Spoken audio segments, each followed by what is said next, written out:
Bonjour, c'est un plaisir de vous retrouver pour le message spirituel du jour du dimanche 27 décembre 2020.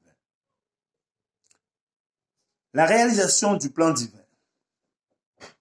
Afin que les dominations et les autorités dans les lieux célestes connaissent aujourd'hui par l'Église la sagesse infiniment variée de Dieu, selon le dessein éternel qu'il a mis à exécution par Jésus-Christ, notre Dieu, nous devons comprendre que ce n'est pas seulement pour accomplir la rédemption de l'homme que le Christ vint sur la terre, ou pour que les habitants de cette infime planète acquièrent une juste conception de la loi de Dieu, mais pour démontrer à tout l'univers que celle-ci est immuable et que le salaire du péché est la mort.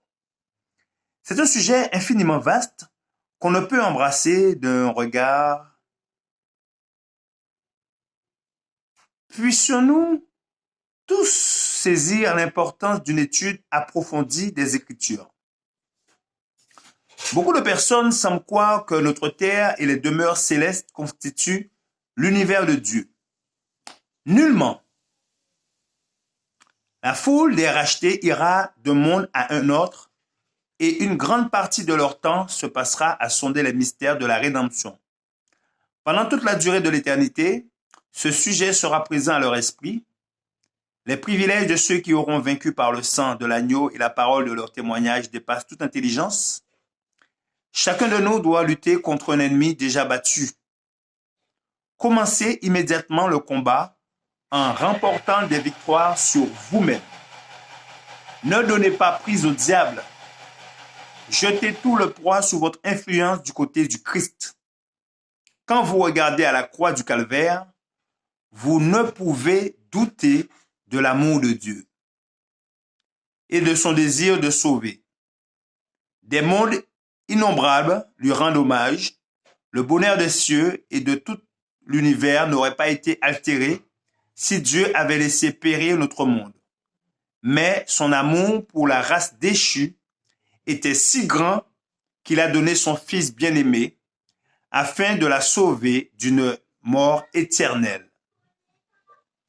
Puissions-nous répondre à la sollicitude et à l'amour que Dieu a pour nous. Consacrons à Jésus toutes les forces de notre être et luttons courageusement pour Dieu. Nous ne pouvons nous permettre de risquer de perdre notre âme ni de pécher contre Dieu. La vie glorieuse et éternelle mérite tous nos efforts et tous nos sacrifices. Quel beau message! Merci de votre attention.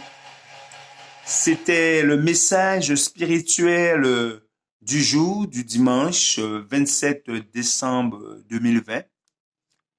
Que notre Créateur vous garde et vous bénisse. Je vous souhaite de passer une bonne fin de journée. À bientôt.